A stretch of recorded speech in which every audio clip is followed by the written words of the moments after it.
Bismillahirrahmanirrahim. Assalamualaikum warahmatullahi wabarakatuh. Bersua dalam berita perdana malam ini, saya Ahmad Nurul Airi Haji Rani. Saya Dengku Kamalah, penyiaran Haji Kamarudin. Berita-berita utama malam ini. Rakyat dan penduduk di negara Brunei Darussalam akan meraihkan sambutan Hari Raya Aidilfitri bermula lusa, hari Sabtu.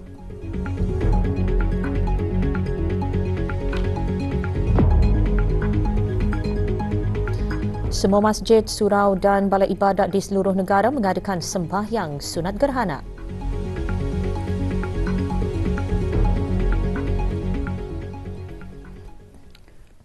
Pada menjunjung titah perkenan ke bawah Duli Yang Maha Mulia Paduka Seri Baginda Sultan Haji Hassanal Bolkiah Muizzuddin Wad Daulah, Ibni Almarhum Sultan Haji Omar Ali Saifuddin Sadul Khairi Waddin, Sultan dan Yang di-Pertuan Negara Brunei Darussalam, bahawa negara Brunei Darussalam akan menyambut Hari Raya Aidilfitri lusa 22 April 2023.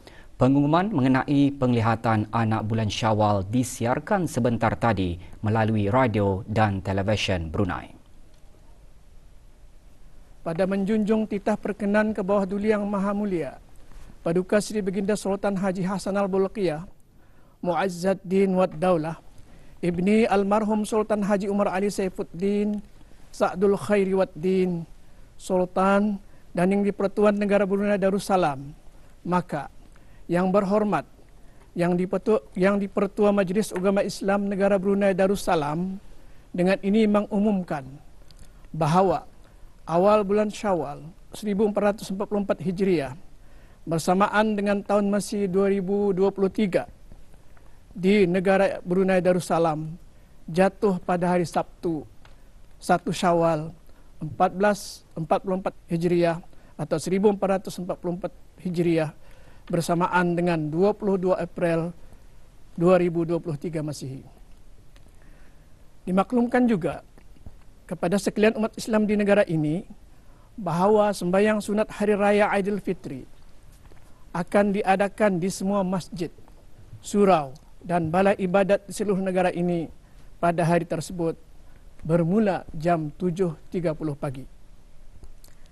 Rombongan yang ditugaskan untuk melihat anak bulan Syawal tahun 1444 Hijrah terdiri daripada hakim-hakim syar'i dan para pegawai mahkamah-mahkamah syariah, Jabatan Kehakiman Negara, Jabatan Perdana Menteri bersama para pegawai dari Kementerian Haliwal Ugama, para pegawai dari Jabatan Ukur serta para pegawai dari Jabatan Mufti Kerajaan.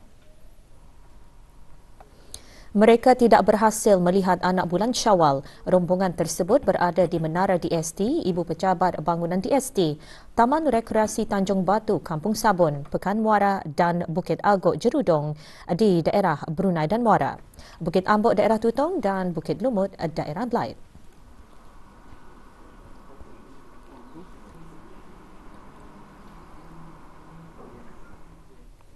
Sementara itu, acara keagamaan bagi menunggu hasil ru'yah awal bulan Syawal 1444 Hijrah diadakan lewat petang tadi. Majlis Ugama Islam Brunei MUIB bersidang selepas mengadakan penglihatan anak bulan Syawal. Hadir Yang Berhormat Pihin Udana Khatib Datuk Paduka Seri Setia Ustaz Haji Awang Badarudin, bin Pengarah Datuk Paduka Haji Awang Othman, Menteri Hal Ehwal Ugama, selaku Yang di-Pertua Majlis Ugama Islam Brunei MUIB. Juga hadir Yang Berhormat Pihin Datuk Lelaraja Major Jeneral Bersara Datuk Paduka Seri Haji Awang Halbi bin Haji Muhammad Yusof, Menteri di Jabatan Perdana Menteri dan Menteri Pertahanan kedua, dan Yang Berhormat Datuk Seri Setia Awang Haji Muhammad Juanda bin Haji Abdul Rashid, Menteri Pembangunan. Terdahulu diadakan persembahan membaca Al-Quran, bacaan tahlil dan doa arwah diikuti dengan sembahyang fardu maghrib berjemaah.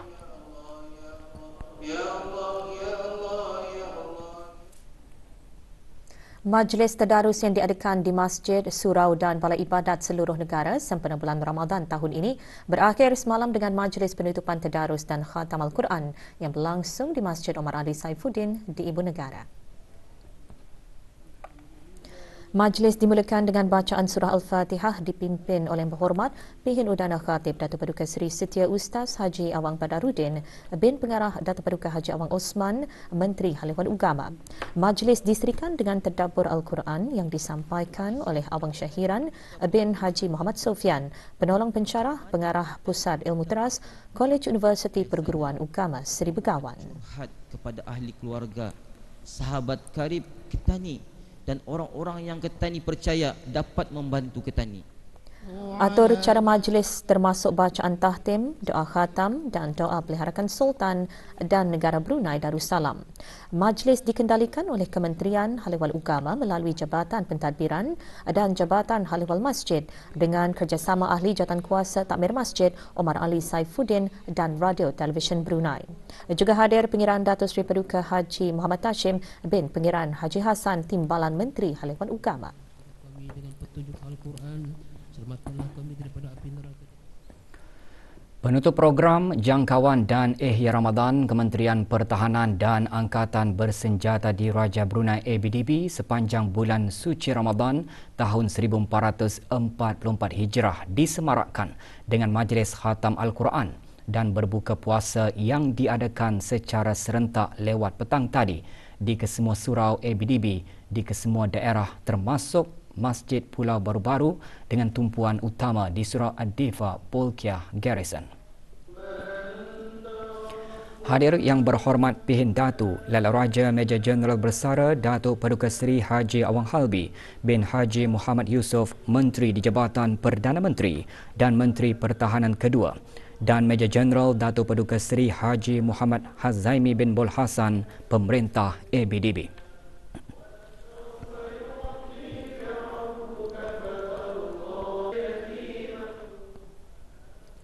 Penghujung Ramadan, majlis khatam Al-Quran diadakan oleh pelbagai pihak.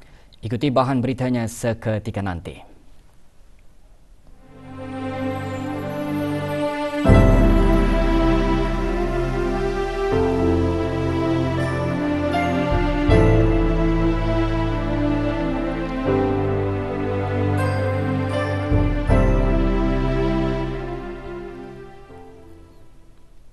Negara Brunei Darussalam hari ini menyaksikan fenomena gerhana matahari separa. Sehubungan itu, Jabatan Ukur Kementerian Pembangunan pagi tadi mengadakan aktiviti cerapan gerhana matahari separa di kawasan Masjid Omar Ali Saifuddin. Fenomena bermula pukul 11.06 pagi dan berakhir pukul 1.42 petang dengan kemuncak gerhana pada pukul 12.13 tengah hari. Fenomena gerhana matahari separa berlaku apabila bulan terletak di antara bumi dan matahari. Dalam keadaan ini, bulan akan berada di antara bumi dan matahari dalam kedudukan segarisan yang mana bulan akan menutupi cahaya matahari sama ada sebahagian atau sepenuhnya atau bentuk cincin. Antara menyaksikan Pengiran Datuk Seri Paduka Haji Muhammad Hashim bin Pengiran Haji Hassan, Timbalan Menteri Hal Ehwal Ugama.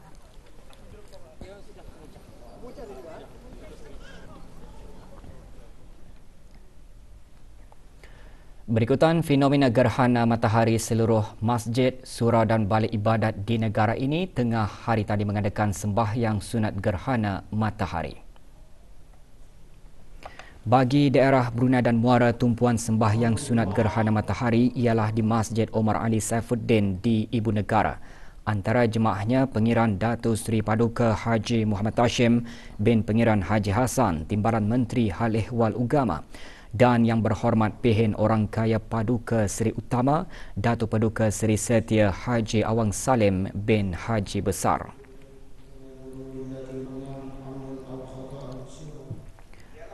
Ia disusuli dengan khutbah khas yang antara intipatinya menyentuh mengenai apabila berlakunya gerhana. Rasulullah SAW menganjurkan umat Islam untuk melakukan perkara-perkara yang berkebajikan seperti berdoa, berzikir, bersembahyang, bersedekah dan beristighfar.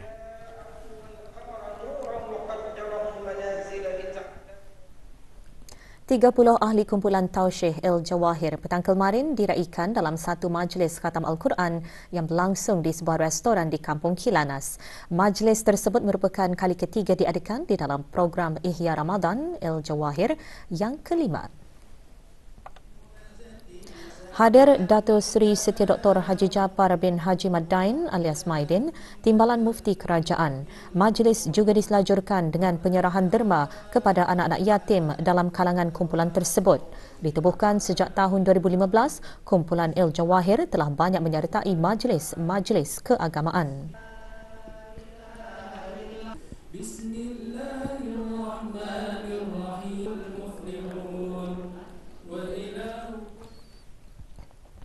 Jawatan Kuasa Takhmir Masjid Kampung Sungai Hancing turut tidak ketinggalan mengadakan majlis khatam Al-Quran dan penyampaian derma anak-anak yatim.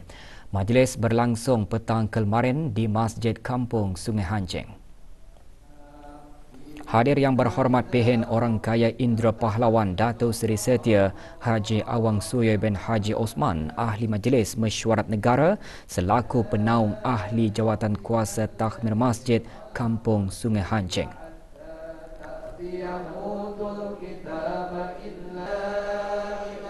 Sementara itu, 10 orang anak yatim dari Kampung Sungai Hancing dan sekitarnya menerima derma.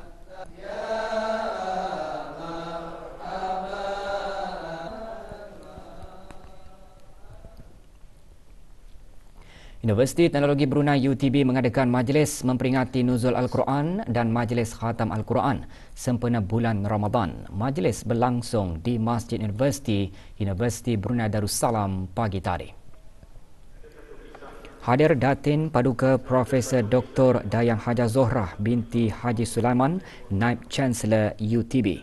Majlis diserikan dengan ceramah bertajuk Bersabar, Berikhtiar, Bertawakal dan Berdoa Menghadapi Ujian dengan Petunjuk Al-Quran disampaikan oleh Muhammad Nasheed bin Supri dari Pusat Dakwah Islamiah. Ia diteruskan dengan majlis khatam Al-Quran. Manakala itu, 39 anak yatim menerima sumbangan mereka melalui sumbangan secara pandu lalu yang disampaikan oleh Naib Chancellor UTB.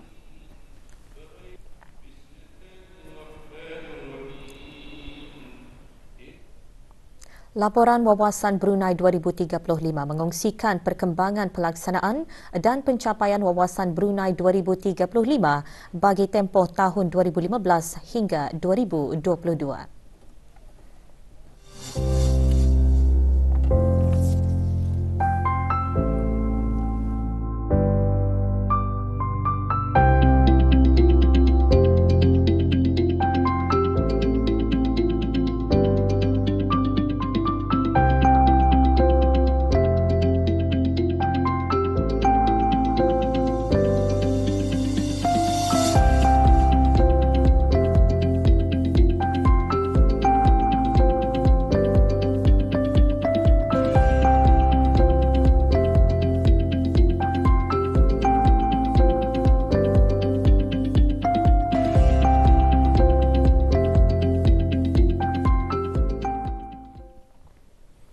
Kedatangan Ramadan pastinya mengimbau pelbagai kenangan bagi umat Islam semasa pertama kali ingin menunaikan ibadah puasa.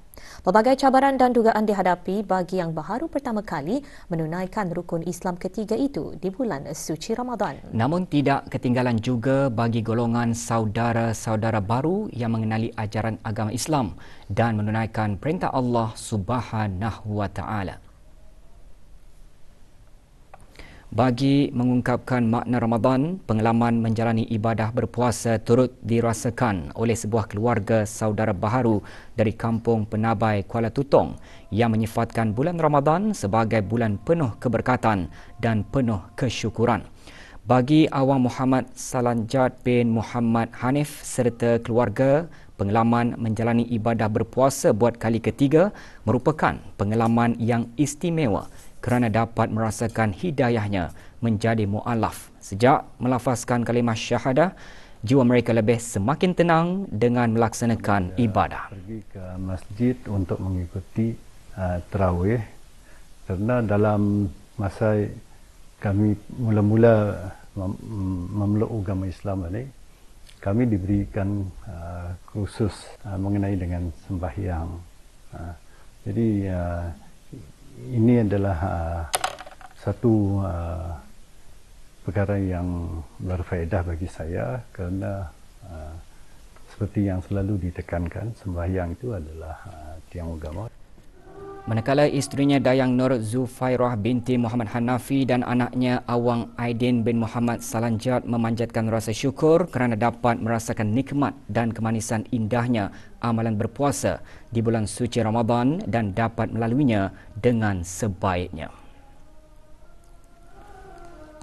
Bangun sahur atau juadahnya biasa sajalah, asal yang penting ada mengalas perut sedikit. Banyak mengajar kita ni bersabar. Dugaan itu memang adalah seperti kadang-kadang kelaparan, kehausan, tapi alhamdulillah dapat dilalui dengan tenang. Masa ni alhamdulillah dapat juga boleh buat adalah tarawih atau hanya adalah belum kita dapat buat tadaruslah.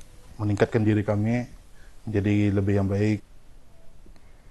Menjelang Hari Raya Aidilfitri, pelbagai persiapan dilaksanakan termasuk menambah keindahan ruang atau halaman rumah dengan hiasan bunga. Hiasan bunga antara penyedi ruang tamu atau halaman rumah lebih-lebih lagi di pagi Hari Raya. Seperti biasa, masyarakat di negara ini membeli bunga hiasan sebagai pelengkap setiap kediaman untuk mencantikkan rumah dalam menyambut Hari Raya Aidilfitri. Hiasan bunga atau tumbuhan hijau boleh memberikan mood yang berbeza di setiap sudut.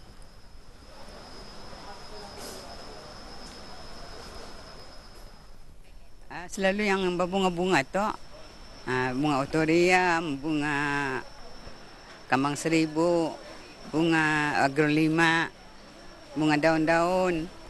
Tahun ini lagi ada sambutan ramai. Syukur alhamdulillah banyak orang membeli juga. Dari minggu lepas sudah banyak orang beli. Bergantung pada kesukaan orang sama halaman rumah mau penting juga kan. Ya, kalau sekiranya akan menghias di luar bunga-bunga yang berwarna pokok-pokokan, kalau akan menghias di dalam bunga-bunga daun, bunga-bunga yang macam ni Indoplan. Bunga yang kena bali masa ni, bunga keladi, bunga ketelia, bunga keratas, bunga puding. Bukan sahaja mampu menyejukkan mata, hiasan bunga untuk meja atau halaman rumah turut mampu menceriakan suasana dan emosi selain menarik perhatian tetamu yang datang berkunjung. Pilihan bunga yang bersesuaian dan mempunyai warna ceria mampu menghidupkan suasana kediaman selain menonjolkan impak riang gembira semasa Hari Raya.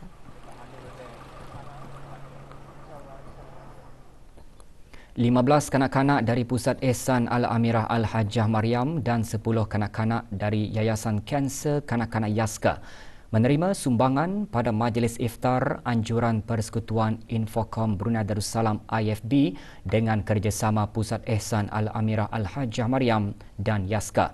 Majlis berlangsung lewat petang kemarin di Airport Mall, Berakas. Sumbangan disampaikan oleh Pengiran Sarimah binti Pengiran Haji Abdul Latif, Pengerusi IFB dan Awang Haji Muhammad Raziman bin Haji Abdul Rahman, Naib Pengerusi IFB.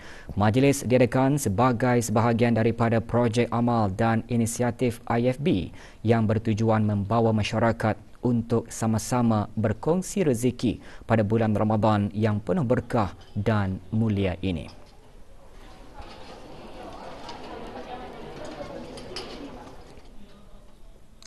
Kementerian Hal Ehwal Ugama memaklumkan produk minuman marshmallow hot choco jenama Hershey's yang didapati dijual di beberapa pasaraya di negara ini mengandungi bahan tidak halal iaitu gelatin yang bersumberkan daripada binatang khinzir. Dapatan ini diperolehi melalui pengesahan daripada syarikat pengeluar produk iaitu Misung Family Company Limited Korea setelah dihubungi oleh Jabatan Hal Ehwal Syariah apabila menerima aduan orang awam yang meragui status kehalalan produk terbabit. Menurut syarikat pengeluar produk bahawa dehydrated marshmallow yang digunakan sebagai salah satu bahan produk tersebut adalah sah mengandungi gelatin yang bersumberkan daging khinzir. Oleh itu, bagi menjaga kemaslahatan masyarakat Islam di negara ini, Jabatan Hal Ehwal Syariah, Kementerian Hal Ehwal Ugama telah pun mengarahkan pemilik pasaraya yang terbabit untuk mengasingkan semua produk keluaran Misung Family Company Limited Korea dengan serta-merta. di tempat atau ruang non-halal section yang tidak terdedah kepada penjualan awam. Semua pengimport, pasaraya dan kedai di negara ini juga dinasihatkan supaya melakukan tindakan pengasingan dengan serta-merta jika terdapat produk yang sama diedarkan dan dijual di premis masing-masing. Brunei Darussalam Arbitration Centre BDSC dengan Singapore Mediation Centre kemarin menganjurkan satu sesi brown bag yang bertajuk The Power of Mediation, Importance of Mediation to Legal Professionals secara dalam talian. Sesi perbincangan yang diadakan secara dalam talian dihadiri oleh 44 peserta daripada sektor kerajaan, sektor swasta, pelajar undang-undang dan akademik serta individu-individu dari Indonesia, Singapura dan Malaysia. Semasa sesi brown bag ini, Encik Long Seng On, SMC Principal Trainer, mengongsikan pengalaman-pengalaman tentang kepentingan pengantaraan dan bagaimana ia bermanfaat kepada pengamal undang-undang.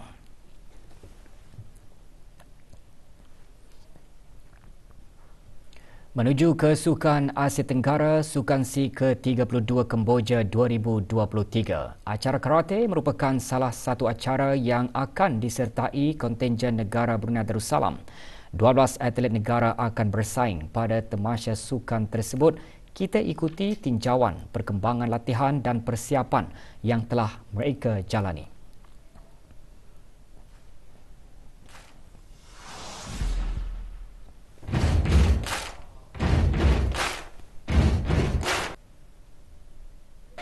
Dalam acara karate, atlet negara akan menyertai 8 kategori, iaitu 4 kategori dalam kumit lelaki terdiri daripada 60 kg, 67 kg, 55 kg dan 84 kg ke atas. Manakala bagi kategori kata pula akan menyertai 4 kategori terdiri dari kata perseorangan lelaki dan wanita serta kata berpasukan lelaki dan wanita.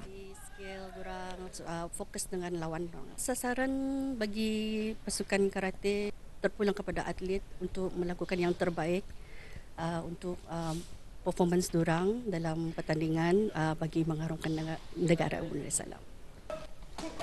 Dengan latihan yang berterusan serta menyertai kejohanan-kejohanan karate di luar negara, pastinya akan menjadi sukat-sukat buat atlet negara untuk memberikan saingan di tamasya sukan dui tahunan itu nanti. Dari tahun lepas tu lepas SEA Games kami bersambung latihan dan dari bulan 2, alhamdulillah dari bulan 2 tu intensif training kami sudah bermulalah sampai sekarang. Setiap minggu ada intensif dan seminggu ada dengan skill, dengan seminggu dengan program yang combination speed dan endurance semua. Alhamdulillah semua tiap dari bulan 2 sampai hari ini konsistenlah speednya semua dengan eksplosifnya semua. Sementara itu, latihan berterusan sejak tahun lalu pastinya akan dapat memperkuat mental atlet dalam suasana pertandingan. Pencapaian atlet karate dalam acara kata pastinya akan menjadi taruhan untuk memburu pingat buat negara. Silver medal in Sukma Games tahun lepas, and this will be my 3rd SEA Games that I will ever participate in. So I think I gained so many knowledges and from my past experiences. Since we have been training so hard in preparation for this big event, we are hoping for really good results this time around. We will fight for the gold medals lah, insyaAllah. Acara karate akan bermula pada 6 hingga 8 Mei 2023 yang akan berlangsung di Pusat Persidangan Chro Cheng Va, Phnom Penh. Kita berharap agar atlet karate terus bersemangat dan memberikan saingan di tamasya sukan SEA Kemboja edisi ke-32 akan datang dan semoga mereka pulang membawa kejayaan.